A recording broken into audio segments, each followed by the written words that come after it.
Selamat malam semua. Perkenalkan kami dari kelompok 3. Pada kesempatan kali ini, kami akan membahas mengenai pengembangan ponton bridge water turbine di daerah tertinggal. Perkenalkan, saya Maurits akan mempresentasikan untuk pertama kali. Kita mulai masuk ke dalam latar belakangnya. Indonesia. Indonesia itu merupakan salah satu negara berkembang yang terdiri dari daerah perairan yang sangat luas. Nah, sekarang itu Kementerian PUPR Indonesia memfokuskan dan mengalokasikan dana untuk membangun 3 prioritas nasional. Yang pertama itu ketahanan air dan pangan, konektivitas dan perumahan dan pemukiman. Nah, oleh karenanya itu kita bisa mengambil rumusan dari geografi infrastruktur yang ada di Indonesia ini. Kita tahu geografi kita itu akses antar wilayah itu masih banyak yang terpisah dan belum terhubungkan, terutama di daerah perairan seperti sungai dan lainnya. Ditambah kondisi tanah yang bervariasi dan umumnya berupa tanah lunak yang membuat kesulitan dalam membangun fondasi jembatan. Lalu, mengenai infrastruktur. Masih terbatasnya infrastruktur yang memadai di berbagai daerah, baik untuk aksesibilitas serta penerangan jalan. Oleh karenanya itu, pada penelitian kali ini, kami menyarankan untuk penelitian ponton bridge, di mana ponton bridge ini memanfaatkan muka air sebagai landasan jembatan yang dilaksanakan dengan menggunakan prinsip Archimedes. Nah, dari latar belakang ini, kami dapat merumuskan 3 hal besar yang akan kami bahas. Yang pertama itu, mengenai pemodelan ponton bridge water turbine ini. Yang kedua itu, mengenai dampak penelitian ini terhadap masyarakat. Dan yang ketiga itu, mengenai dampaknya terhadap SDG. Untuk selanjutnya akan dijelaskan oleh teman saya, Sinta. Terima kasih, Maurits. Nama saya Nima Devista Dewi, 131-17150, dan saya akan membahas mengenai studi kasus yang dilakukan dalam penulisan laporan ini. Kami melakukan studi kasus pada sebuah desa tertinggal yang datanya dapat kami peroleh melalui internet, yaitu Jorong Sikilang, di daerah Pasaman Barat, Sumatera Barat. Melalui data dan artikel yang kami peroleh mengenai desa ini, kami menemukan bahwa kondisi infrastruktur akses di desa ini sangat memprihatinkan.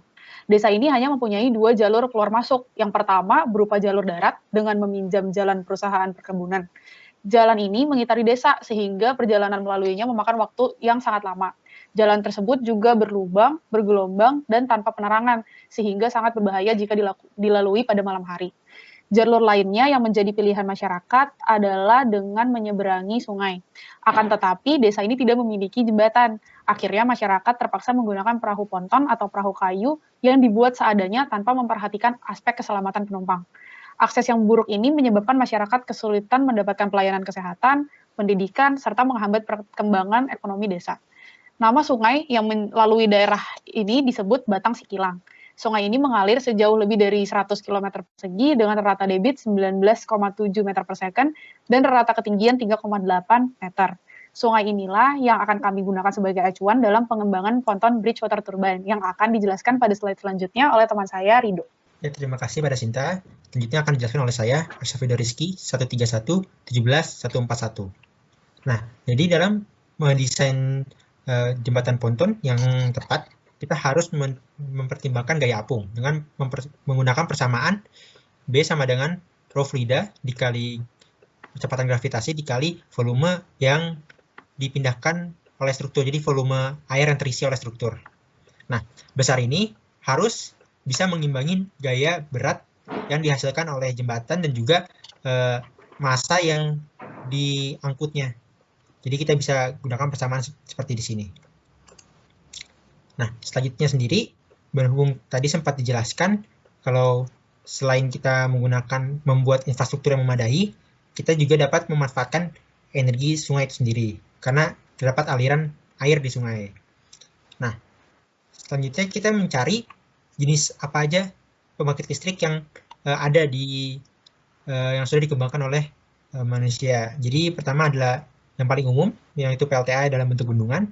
Lalu ada pump storage, yaitu digunakan untuk menyimpan energi sementara, lalu bisa di harvest lagi, diambil lagi.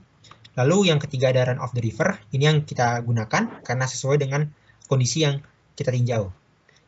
Nah, jadi metode run of the river ini lebih termasuk mudah dilakukan karena simple pemasangannya, tidak perlu pembangunan yang berskala besar. Jadi kita hanya butuh memasang turbin di atas sungai.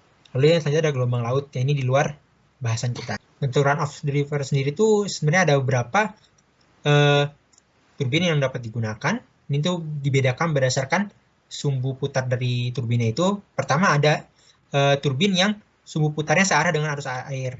Jadi si penampang mukanya itu dia berhadapan langsung dengan arus air, seperti halnya turbin angin yang horizontal axis turbine. Selanjutnya ada yang sumbunya itu tegak lurus secara horizontal dengan arus air, dan yang terakhir itu ada sumbu putar turbin yang tegak lurus secara vertikal dengan arus air.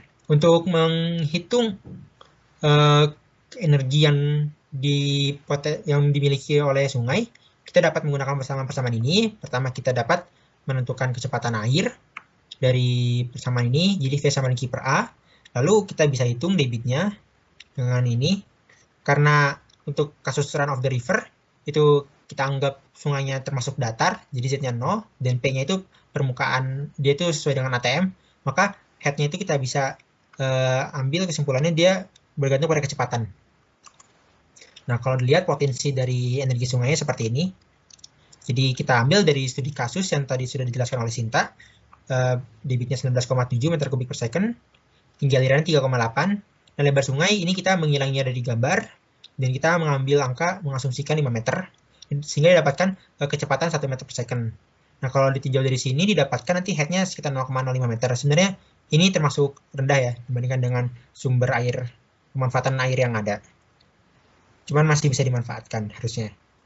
Lalu didapat juga potensi daya aliran sungainya segini dari debit yang ada. Selanjutnya akan dijelaskan oleh Saudara Tegar.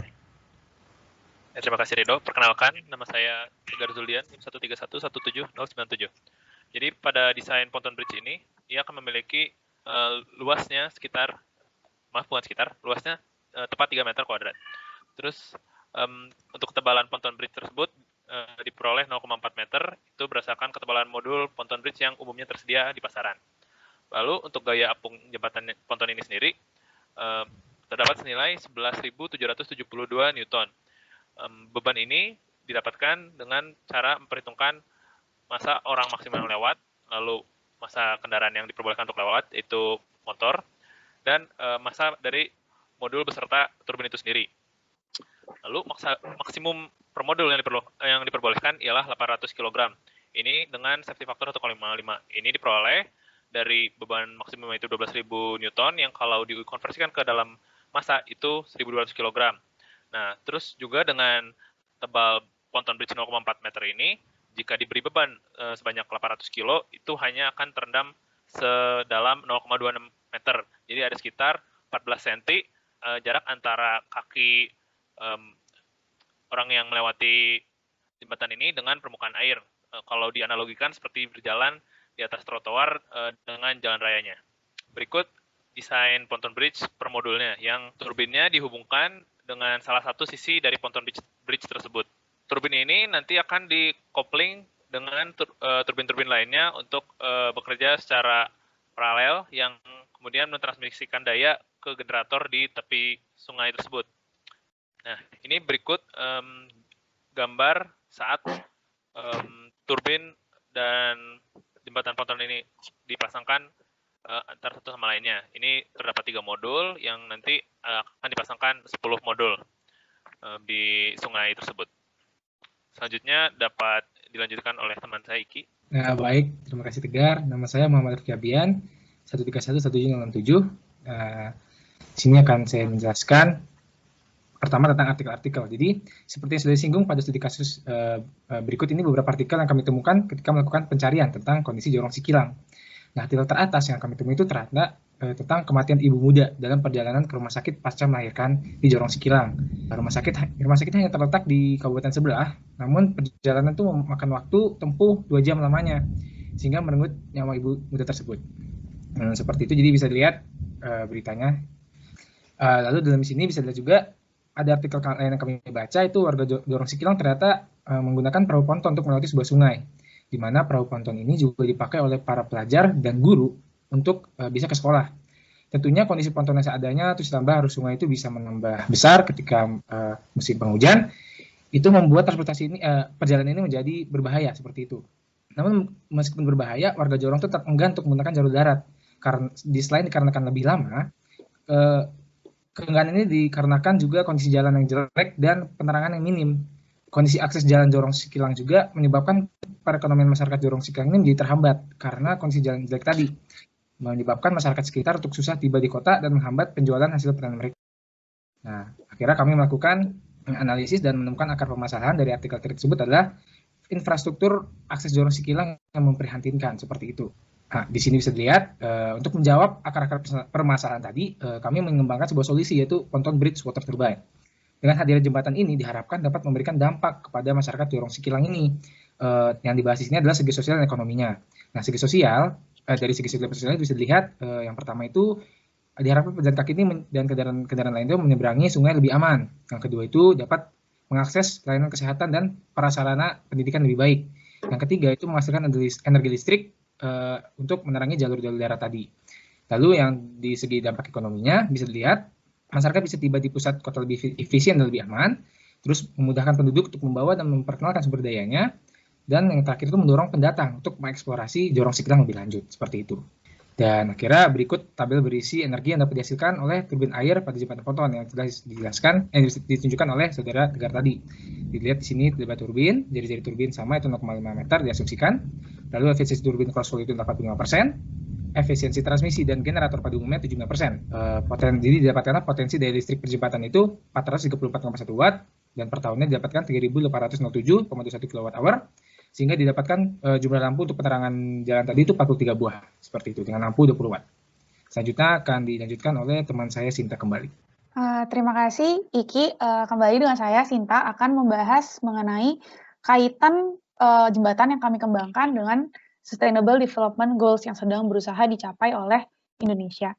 Jadi, menurut kami, pengembangan ponton bridge water turbine itu berdampak positif terhadap pencapaian Sustainable Development Goals, terutama mengenai tujuan 9, yaitu membangun infrastruktur yang tahan lama, mendukung industrialisasi yang inklusif dan berkelanjutan, serta membantu pengembangan inovasi, khususnya pada target 1 dan 2. Nah, keberadaan jembatan ini akan memastikan masyarakat memiliki akses keluar masuk yang berkualitas dan dapat diandalkan. Jembatan ini tentu saja lebih aman daripada menaiki perahu ponton atau perahu kayu yang dibuat seadanya. Penduduk juga tidak perlu menunggu dan membayar untuk menyeberang. Selain itu, energi listrik yang dihasilkan mikrohidro dapat digunakan untuk menerangi jalur darat sehingga dapat dilalui pada malam hari. Dengan kata lain, mereka dapat menggunakan fasilitas umum ini kapan saja, sama seperti yang dirasakan penduduk daerah lainnya. Menurut kami juga, pengembangan jembatan mikrohidro ini dapat mendukung tujuan 7 pada daerah dengan debit aliran sungai yang lebih deras.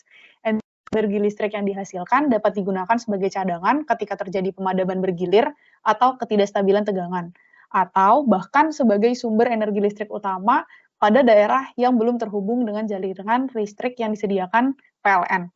Energi yang dihasilkan bersifat lokal dan terbarukan sehingga berdampak positif terhadap target 1 dan 2. Slide berikutnya.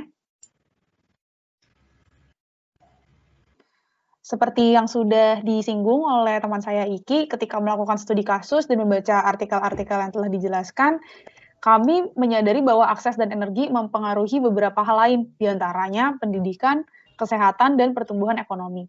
Oleh sebab itu, kami meyakini bahwa pembangunan jembatan mikrohidro atau ponton bridge water turbine ini juga dapat memicu dan mempercepat tercapainya tujuan ketiga, tujuan keempat, dan tujuan ke-8. Selanjutnya akan dirangkum oleh teman saya, Maurits. Oke, kembali lagi bersama saya, Maurits, 131-181-137. Dari hasil penelitian kami ini dapat ditarik 3 kesimpulan besar. Yang pertama itu mengenai pemodelan. Setiap modul ponton bridge water turbine ini kami desain untuk menahan massa seberat 800 kg, yang mana dapat mengolah potensi dari aliran sungai Sikilang ini untuk menerangi jalan dengan 43 buah lampu. Yang kedua itu, dengan terbukanya akses serta penerangan jalan, otomatis akan memberikan kesempatan yang lebih besar lagi bagi masyarakat, baik itu untuk mengakses fasilitas publik dan melakukan aktivitas perdagangan. Dan yang terakhir, itu menyelesaikan permasalahan infrastruktur akses serta penyediaan energi listrik yang menjawab tujuan 9 dan 7 SDGs, serta mendukung pencapaian tujuan 3, 4, dan 8. Adapun saran yang dapat kami berikan, yang pertama itu, idealnya harus dilakukan pemodelan dengan kondisi yang paling mendekati kondisi aktual. Apalagi gara-gara kondisi corona kami tidak bisa turun langsung. Yang kedua itu diperlukan analisis dampak lingkungan serta sosialisasi kepada masyarakat mengenai pembangunan ponton bridge water turbine ini. Dan yang terakhir itu ada baiknya masyarakat sekitar juga merawat infrastruktur yang ada, baik itu untuk aksesibilitas dan penerangan jalan yang sudah dibangun oleh pemerintah. Sekian dari kelompok kami. Mohon maaf jika ada salah kata. Sekian dan terima kasih.